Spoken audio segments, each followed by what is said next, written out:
Oh, c'est ça la masiko actuellement sur entre Koffi Olomide et Ferre. C'est un problème d'abord de prise de conscience. C'est un problème de prise de conscience. Moi, étant que ami à Ferregola, je connais Ferregola très bien. Tindenge Ferraye Wenge. Je connais bien mon pao Koffi Olomide. Ferregola aye Wenge tant que chanteur, mais Ferregola qui ne yebara et moi mouké tant que animateur, tant qu'on remplacera Tutu Kalouchi. Yo yebite que non Koffi Olomide est fanatique à faire. Koffi Olomide be miso boni. À l'écran de la télévision pour nous commissaire faire. Koffi Olomide n'est pas un mauvais. Koffi Olomide n'est pas Satan. Koffi Olomide n'est pas diabolo. C'est quelqu'un qui est trop bon. Mais étant qu'homme, il a aussi ses défauts. Faire rigoler ceux qui a commis un niveau que l'on peut babiloko wana, Joël Kangana yebisayo. Tozo mona ka faire rigoler Koffi Olomide. Mais cause ba makambu wana na ndenge ya kuzu. Na ndenge ya kuzu siko na zolo bayango. Source nango po nanga. Nazomona za jibe mpiana ewe ranson. Na bi que internet loko ko finga ezeta ma plus mais c'est pas bon. Okokota la plus mais ozu quel côté na bato baza kotala yo mais nga soki nengo yambinga nazana partie prité na roloba de vérité et que de vérité. Boza connecté avec Sepela TV. Décodeur Yabana Mboka. 85 livres les décodeurs, peut 4 mois il y a au filet. Après ça, 15 livres par mois. Boza, ma chaîne en direct du Congo Kinshasa. Boza, ma chaîne Bana Mboka de la diaspora. Ma chaîne sport. Et aussi ma chaîne Bana aussi YouTube Nakati. Simplement pour 15 livres par mois. Pour l'ensemble de Sepela TV, c'est très simple. La site n'a sur internet. Bon, on a des détails. Batali Banda. Vous devez faire un transfert international avec le Big to Iban. En Angleterre, c'est simple, vous transférez car on a compte Nabiso. Pour ce moment, c'est Sepela TV, du nouveau sur Sepela TV, Numérica TV, Kin 24 et Soli TV.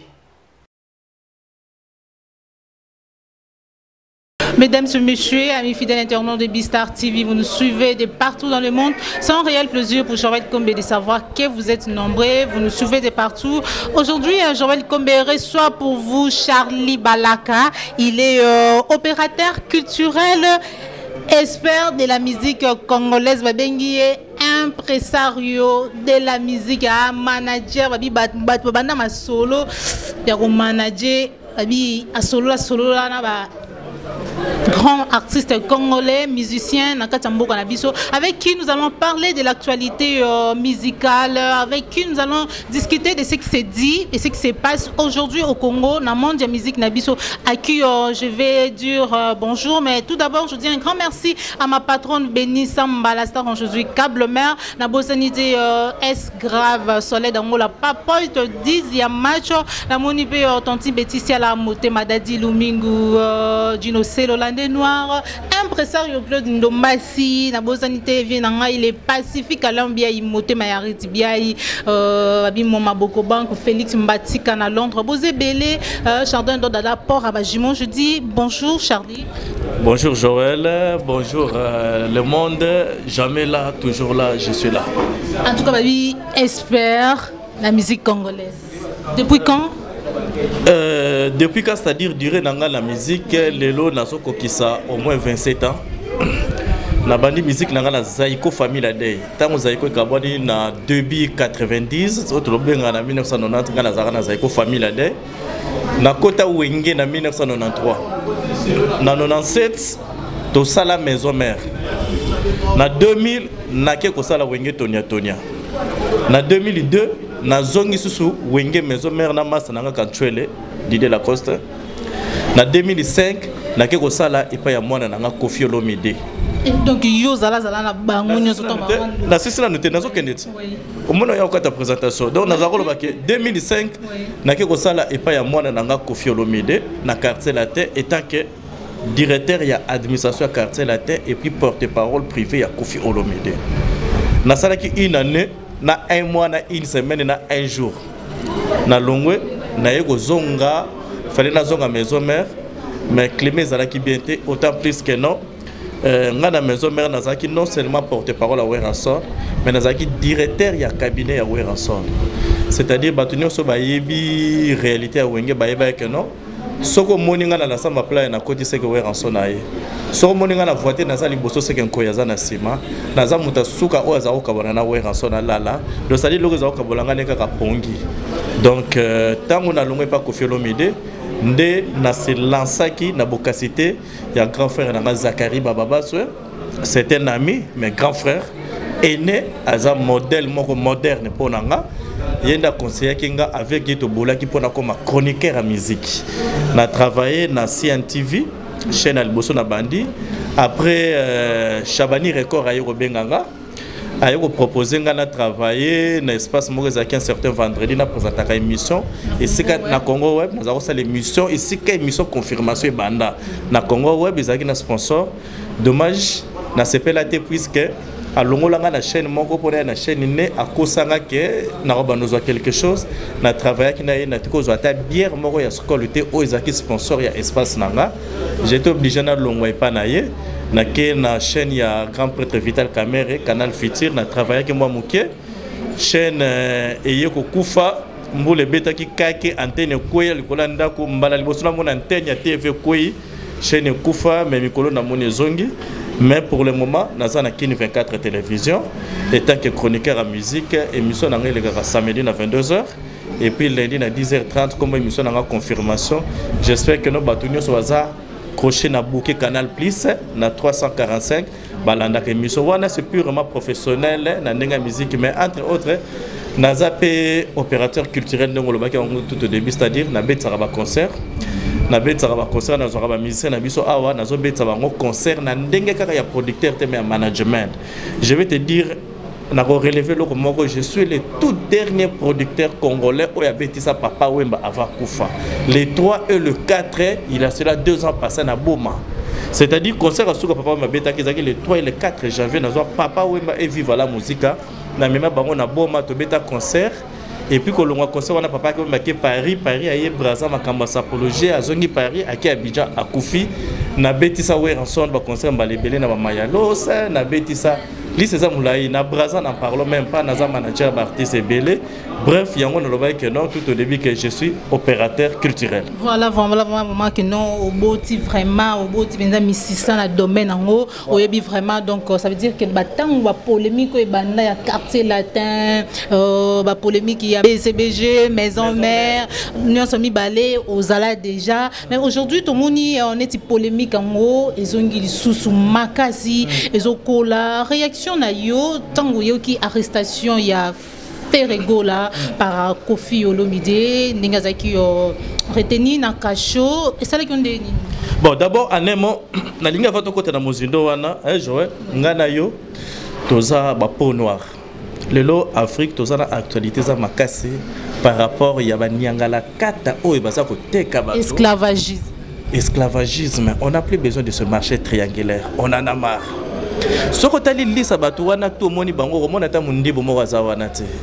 Donc c'est-à-dire nous Africains, nous qui avons la peau noire, autres fiers de la peau noire, nous devons être unis, surtout que nous à travers émissions Oyo et en internet ou à travers le monde, bana l'opposo mundo, nous devons être unis. Et là on est en émission pe buto no teka ba mindele. Toko teka bango petit. Toko teka bango bazar réel, la force de l'humanité c'est la peau noire. Les États-Unis c'est que les États-Unis comment c'est grâce à la peau noire. Les c'est que l'Europe comment c'est une puissance mondiale, c'est grâce à la peau noire.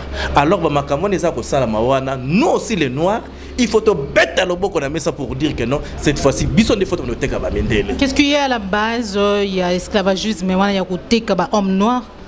Ce qui est à la base c'est la haine. Joël Mundela lingaka yote nanga.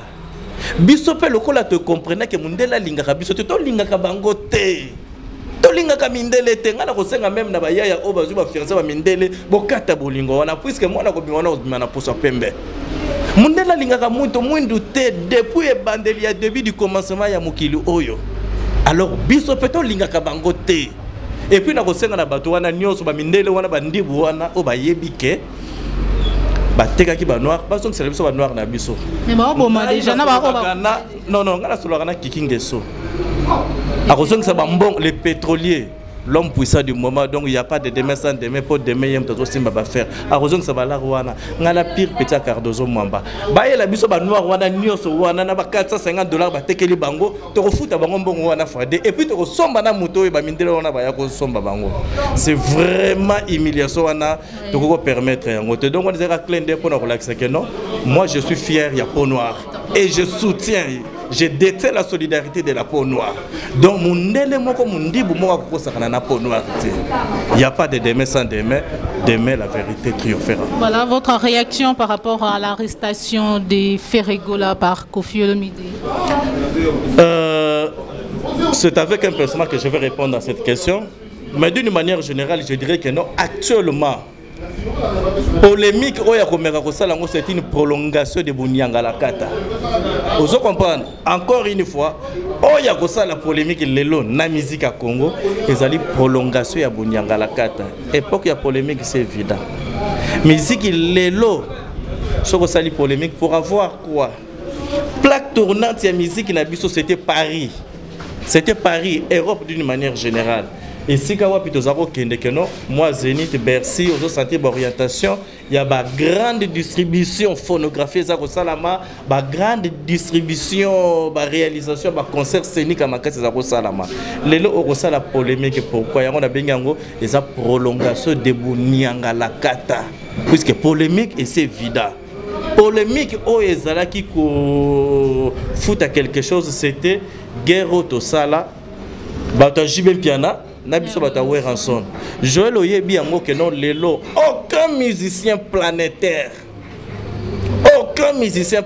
là je parle de l'Amérique, de l'Europe, de l'Asie, de l'Australie, où il y a un concert de 22h à 14h30. Il n'y a que Weranson et JB Piana à Wanafiki. Concert phare à phare, jour où moi j'étais l'opérateur de l'expédition militaire organisée par la papauté pour délivrer cette terre sainte et on a gagné. Donc il n'y a que eux qui peuvent coacher les taux polémiques comme dans le déjà. Donc... Non, c'est-à-dire réconciliation. Il y a Jibem Piana et Weranson et Salami. C'est-à-dire et beaucoup polémique. Et beaucoup polémique. Oh, c'est ça la massiko actuellement entre Koffi Olomide et Ferrer. C'est un problème d'abord de prise de conscience. C'est un problème de prise de conscience. Moi, étant que ami à Ferregola, je connais Ferregola très bien. Je connais bien mon pao Koffi Olomide. Ferregola aye wenge tant que chanteur, mais Ferregola qui ne yebara moi mouké tant que animateur, tant qu'on remplacera Tutu Kalouchi.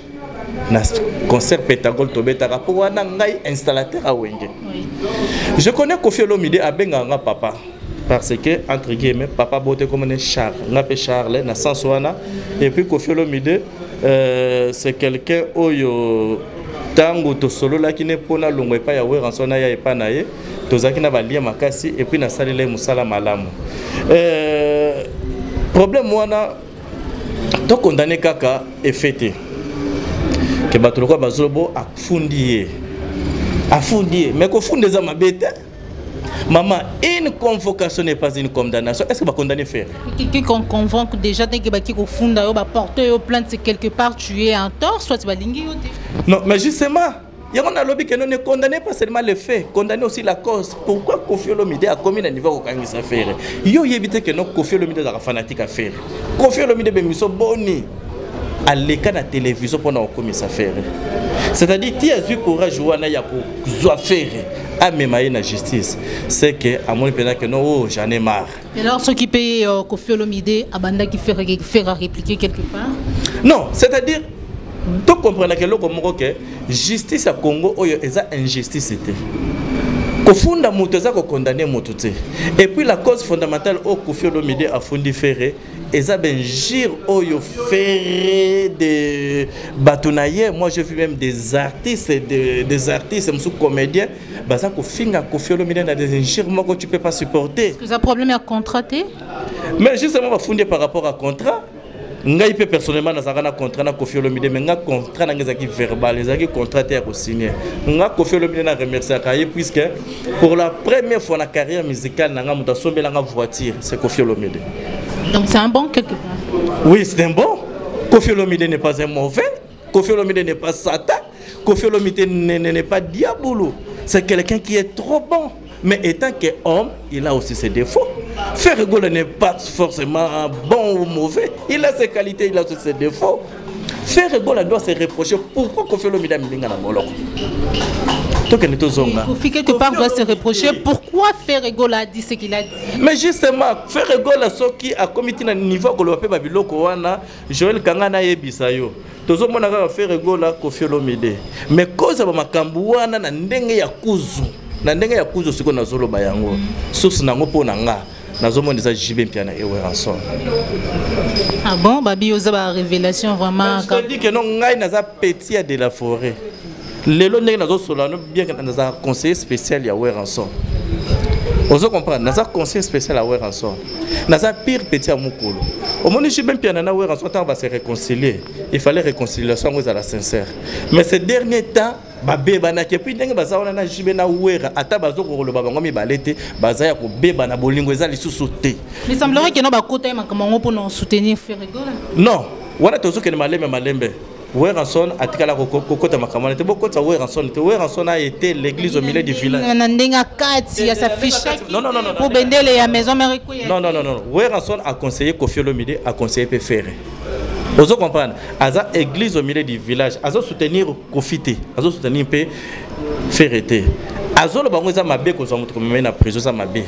Mais eza mabe pe yo le ki koyeba ko respecter yaya te. C'est-à-dire par là aza na neutralité ya likambo wana. Vous comprenez? Nazo ngana makambo na royebsao. Au monitango Koffi Olomide, Weranson plutôt et JB Mpiana basali réconciliation. Ezala ki une force, une puissance. Puisque à chaque fois, Joël, il faut se souvenir que non, à chaque fois, tant JB Mpiana et Weranson ont un conflit. Au moment où Koffi Olomide a pour soit JB, soit pour Wera. Au moment où tu as dit maison mère Sika, Koffi Olomide a prêté une main forte pour maison mère Mata. Tout ça est sincère. Est-ce qu'on a une minute pour revenir à Ozolo, Charlie Balaka? Olobi, quelque part, Ferregola a subi une étika ka makamwa boyeuti et pas Weranson na JB Mpiana. Donc c'est comme si méchant à bâtiment boye et ça dit que Ferregola a quoi et là maintenant qui est un conflit entre JB Mpiana et Weranson na un conflit Mikolo na Koffi Olomide. Bon, actuellement JB Mpiana et Koffi Olomide, il y a un climat malsain qui règne depuis longtemps.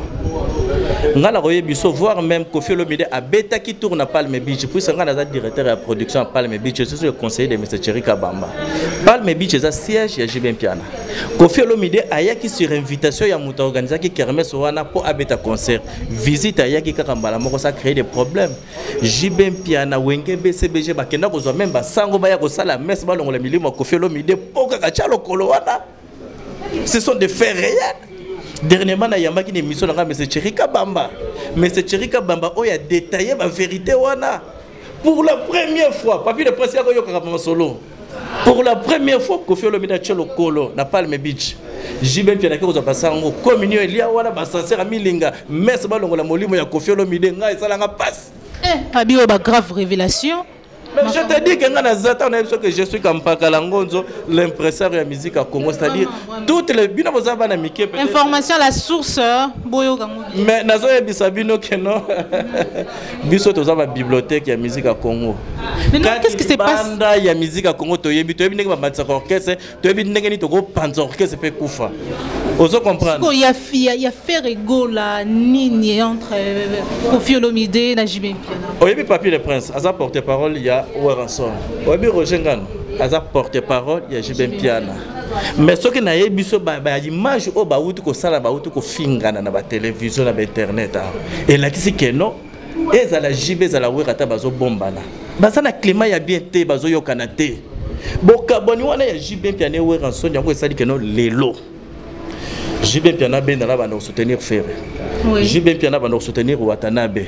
Or déjà les faits ceux qui JB Mpiana meilleur ami pour mutaye bi Wera koleka JB Mpiana ça te. JB Mpiana bi Wera koleka nga. Koleka yo, koleka papi les princes, koleka samba. Les faits déjà pour mon héritier JB Mpiana zu ya tombolé loboko, a tomboli Ferre et pas ya Wera za lokola au BT Masasi. Oui, alors il a rondimate a koloka nini allez papi les princes. Kene na TV vandelanga muluba wana. yango yokaki keno Roger Ngando alekaki comité makambo ba cheki ba poison wana na je me souviens papier de presse na sankara de compte to voyager na bona Braza ba kimanga na Braza ba ya uniquement pour na kosala droit de réponse o ya Roger Ngando makambo tenaki contre Weranson ozo comprendre yango c'est-à-dire bokabwani wana tango esali keno jibe pia na commission koneti avec Ferré neti héritier mbala moko Koffi Olomide pe na jibe pia na bakatani likasa bazo yo kanate Koffi Olomide siko pona ye azongi simalobi façon pe kozala moi asina monde oyo il faudra luka réconciliation na Weranson yango monde yango PCP invitation bona concert ko ya to ko ya invitation eza condamnation te invitation eza condamnation te a inviter a obliger yete ozo comprendre mais pour nga soko tuninga avi na ngai akende bi akende te na bisa wera kende boni bon donc yo bongo na fait maman na lobi Weranson na bengi saka Koffi Olomide na LC na Paris obosani yango obosani ke Koffi Olomide nenga za Koffi Olomide te azamwana par rapport ni Koffi avait fait à son mwana te c'est un patron yango ozomona lelo soko tali bien à la longue okomona ke non réconciliation ezakoya entre Koffi Olomide Weranson et Fally Ipupa contre Jibe Mpiana Ferré et héritier Watanabe. Visionnaire, je suis l'impresseur de musique Congo.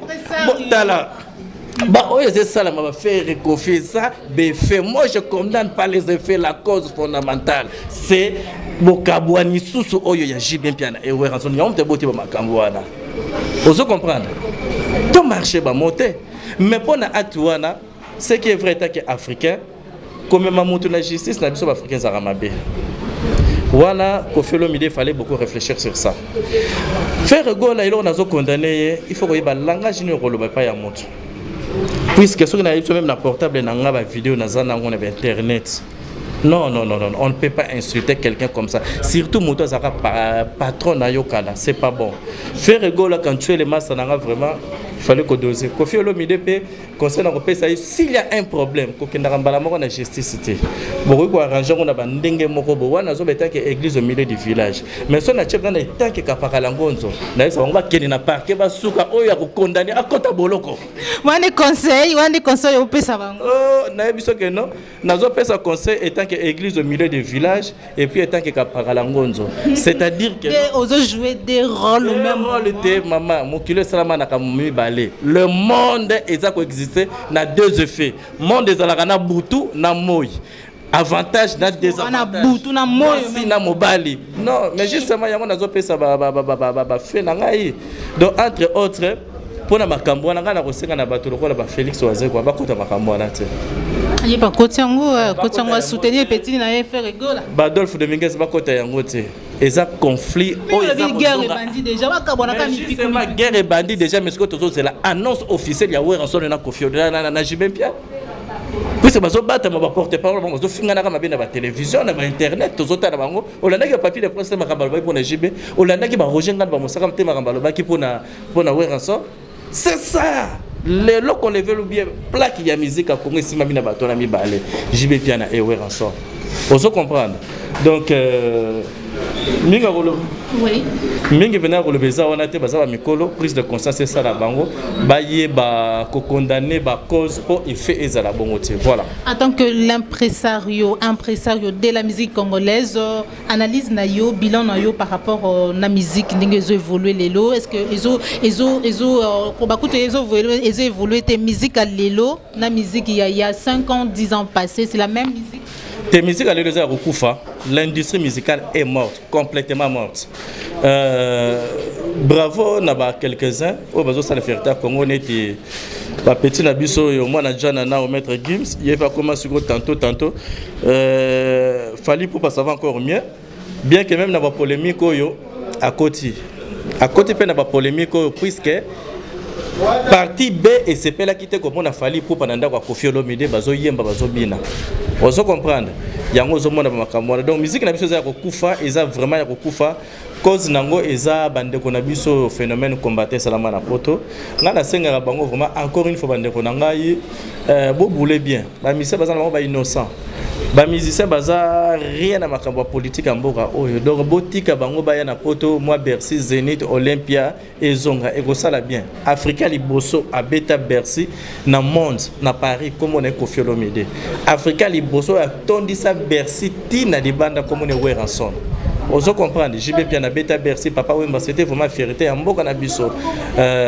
Donc batika ba musicien na base lelo ba Yumao ya ba Abidjan ba Nigeria ba komi ko donda na sakade oyo bakunde ilo Pablo na mairie Jongenkerme basala kaka ozo comprendre yango la bango bazo tondo la ngopo bino unité zate barando na barando. Mais justement tu as raison parce que no barando na biso pe c'est ça la bien c'est barando na biso pe c'est ça la bien mais qu'on le veut ou pas mboka na mboka za na ba réalité na ngo salama musique a Congo salama na ona polémique banda papa wendo polémique banda ti le to so mona pe banda ba bimia soka lelo polémique c'est ça là quelque part polémique on dirait ça la fait moi force à musique na biso hein pour lelo qu'on le veut ou pas ceux qui ba wera ba jibe ba tondi ça ba stade wera na jibe ceux qui ba beta concert de 22h à 14h30 na fikine ba lemba lokola bana mike ba kati motolo sika eza pour na polémique mais il faut qu'il y ait une période douana.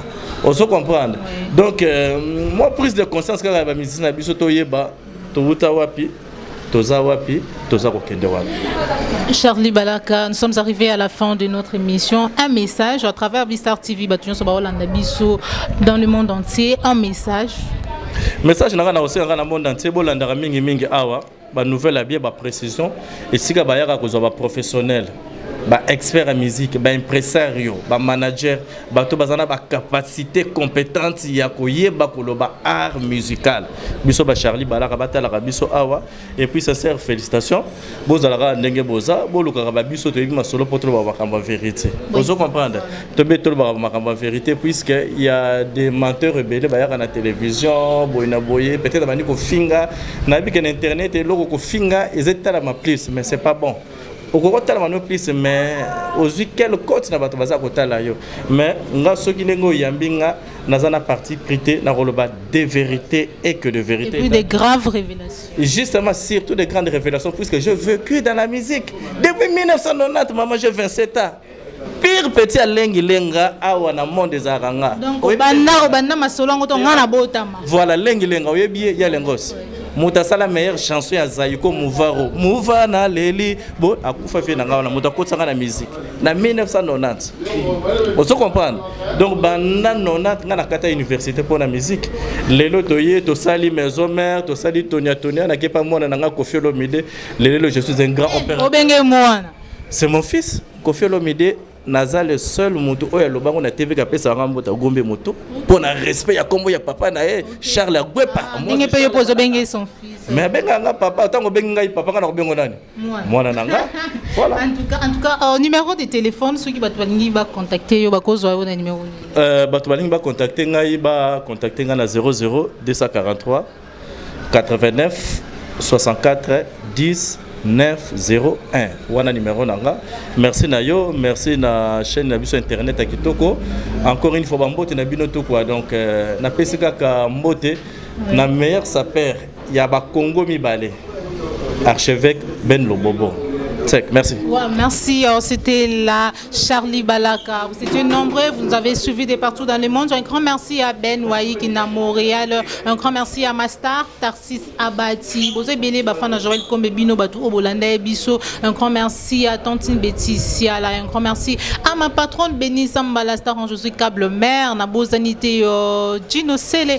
Hollandais Noir et puis est grave soleil dans la papa il te 10 à match. Tantine Abana Olga Ngolo Nakati États-Unis. Je vous dis au revoir. On se retrouve pour un prochain numéro. Nabozanité Lebo Panzu. Toujours sur Bistar TV. Au revoir.